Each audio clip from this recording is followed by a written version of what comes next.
Hello, this is Henry Loengard, and this is the last day of 2017, so you're probably seeing this in the future, which is kind of tautological. Anyway, last time we saw this kind of pathetic excuse for an Autoharp. Yes, it is a very cracked soundboard.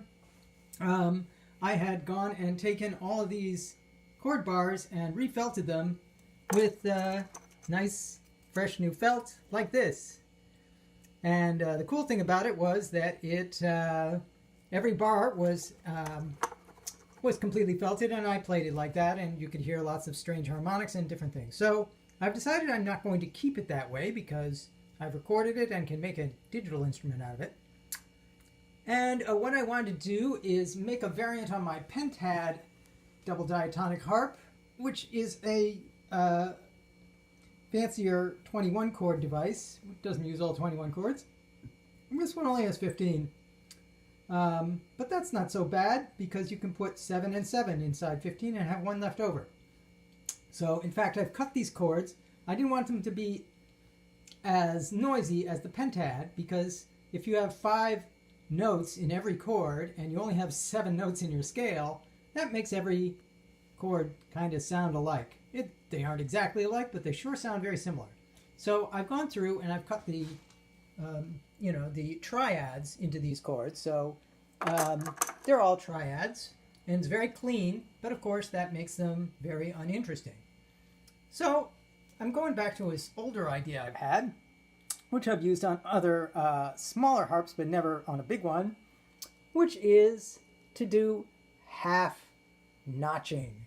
It's like half stuff. So here is my B flat.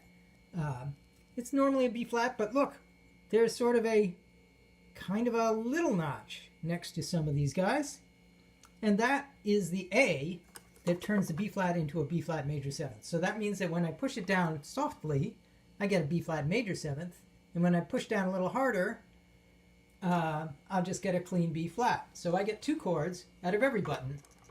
A triad, nice simple triad, and of course I will hold this with my other hand, and maybe I won't even hold it with my hand. Maybe I'll do a cut.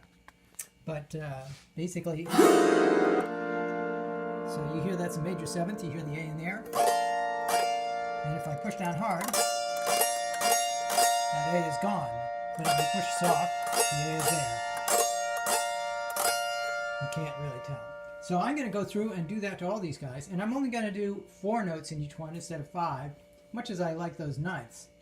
Because it just makes, it'll sound cleaner. And this has got fewer chord buttons anyway. You sort of expect it to sound clean. So I'll show you what this process is like. I will go and do it on this guy. Ignore all the labels on these. They're completely wrong. But it really goes F, G, A, B, C, B flat, C, D, and E. So it's like F major, G minor, A minor, B flat major, C major, which will be a 7th, and then a D minor, and then this E diminished. So that's the way that those chords normally go, and they sound really good. And this is A flats over here. After I cut them, I realized, oh, I should have done this as the key of D, because I had my other one is already an F and A flat, but I don't have something that goes from D to F. I could swap it over. But it's too late for that. I cut them. Actually, I have a bunch of other chords, and I'll probably cut a set of Ds. So, so this is the key of A flat, and this is the key of F. And why do I pick those two instead of like F, C, G, D, A? Because I can. Because I don't really play a lot of music. I've got other harps that can play that kind of music. I'm trying to do this kind of experimental stuff. Not too experimental, kind of jazzy. And that's the way it is. And I will go and put this down and play some of these notes for you when I'm done. So anyway, here is how I do it. First of all, there's this fancy trick I did. When these guys were all filled they were just blanks, what I did was I took them all off, took all the bars off, and got myself a piece of graphite and went on the strings where the bars would be and put a little coat of graphite on it, and then I stuck the bars back on and rubbed them back and forth. So now the bars all have on them lines for where the strings actually are. So I don't have to guess where the strings will be on these chords. They're there. They're showing me where they are. So I made this happy little chart here to tell me my little string schedule, which probably should have changed a little bit. I kept it standard. My other one has a wacky string schedule to accommodate more A flats in the bass, but if I also make this into a D by just swapping out the whole A flat section for D, I will want my, the notes that I don't have there, like F sharp and C sharp. Well, I do have a C sharp, but you get the idea. B's and F sharps, which I normally am not using. So here we have, as you can see from my little magic chart, we have we've got a G, a B flat, and a D. That spells G minor to most people. And we want to add a seventh to that, which would be this F, right? So it's G, B flat, D, F.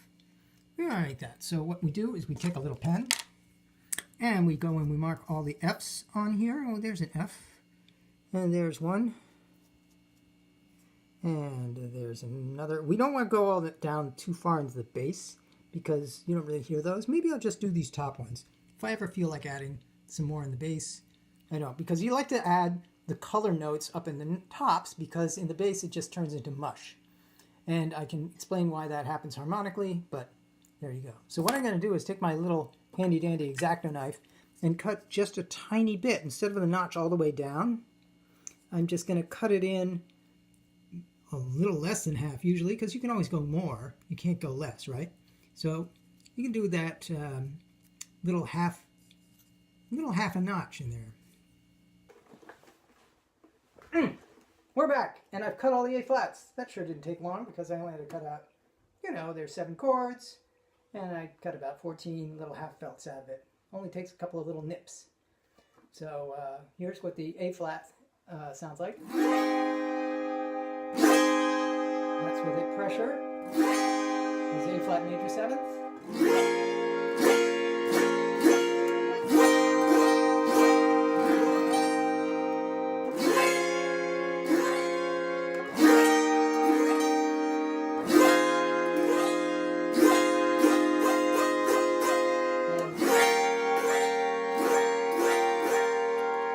So now I can play stuff like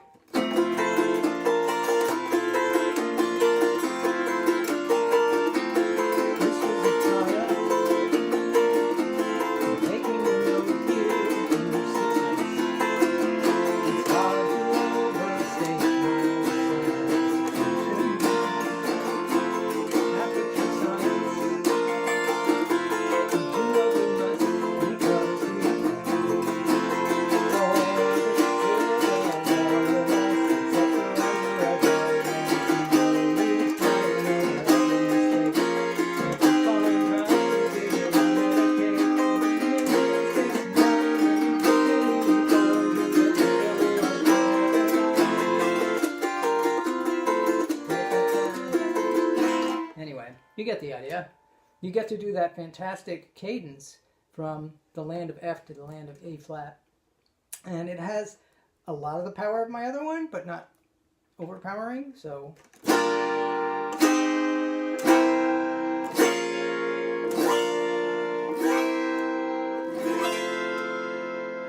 I might take this guy and make that into the suspended chord because I use that all the time and it's very useful. But it's also not bad to have something that can just shut the whole thing down.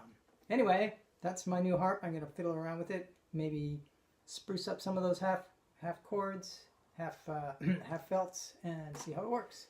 Happy New Year!